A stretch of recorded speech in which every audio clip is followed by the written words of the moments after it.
লালমনিরহাটের কালীগঞ্জে কৃষকদের নিয়ে মেগা মাঠ দিবস অনুষ্ঠিত হয়েছে। বৃহস্পতিবার বিকেলে কালীগঞ্জ উপজেলার মাদানী ইউনিয়নের কৈটারি গ্রামে মাঠ দিবস পালিত হয়। সুপ্রিম সিড কোম্পানি লিমিটেডের আয়োজনে মাঠ দিবসে প্রায় 2 শতাধিক কৃষক উপস্থিত ছিলেন। মাঠ দিবসে স্থানীয় শতাধিক কৃষকের অংশগ্রহণে অনুষ্ঠিত হয় মাঠ প্রদর্শনী ও কৃষি সচেতনতামূলক আলোচনা সভা। এতে মূল আকর্ষণ ছিল কাবেরী 54 জাতের ভুট্টা চাষ করে উল্লেখযোগ্য বাম্পার ফলন অর্জনকারী কৃষক জুলহাস হোসেনের ভুট্টা ক্ষেত প্রদর্শন।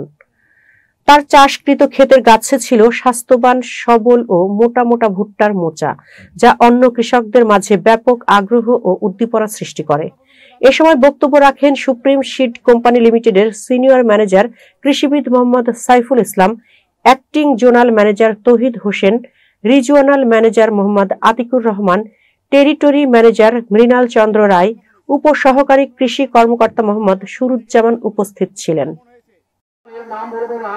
আমার মনে হয় সুপ্রিম সিডকে ধন্যবাদ জানাবো যে কাবেরী কোম্পানির সর্বশ্রেষ্ঠ জাত সুপ্রিম কাবেরী সিড কাবেরী 54 ভুট্টা আমরা প্রায় 4 বছর থেকে এটা আবাদ করতেছি। মোটামুটি বিঘায় 45-50 মণ এটা আসে আমাদের। ইনশাল্লাহ আমরা প্রতিবারে এই ভুট্টাটা আবাদ করার চেষ্টা করব।